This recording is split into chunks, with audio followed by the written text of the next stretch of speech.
حد کمال کی بات کہی جاتی ہے، مبالغہ جس میں کیا جاتا ہے. اور اس کے اندر عربی کی ایک اور خصوصیت اور قرآن مجید کی بھی خصوصیت یہ ہے کہ رحمان سب سے پہلے آیا، رحیم بعد میں آیا. اسی وجہ سے کیونکہ عربی زبان میں رحمان لفظ میں مبالغہ زیادہ ہے رحیم کے مقابلے میں.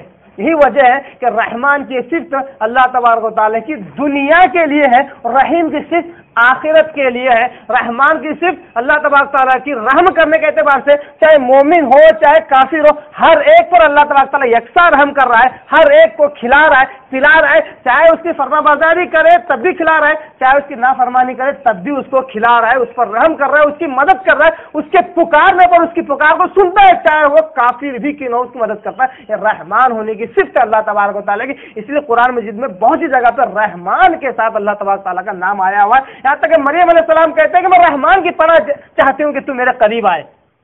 اور ایک جگہ کہتی ہے میں رحمان کے میں نے روزہ رکھی ہے. اس سے پہلے کے جو بھی اقوام تھے وہ بھی رحمان کے نام سے زیادہ جانتے تھے. یہاں تک آپ کے زمانے کے جو کافر مشرک تھے وہ بھی اللہ تعالیٰ کو رحمان کے نام سے زیادہ جانتے تھے. رحیم اللہ تبارک تعالیٰ کی وہ صفت ہے جو مومنوں کے لیے خاص ہے، جو آخرت کے اعتبار سے اللہ تبارک تعالیٰ وہاں پر کسی پر رحم نہیں کرے گا سوائے مومنوں کے.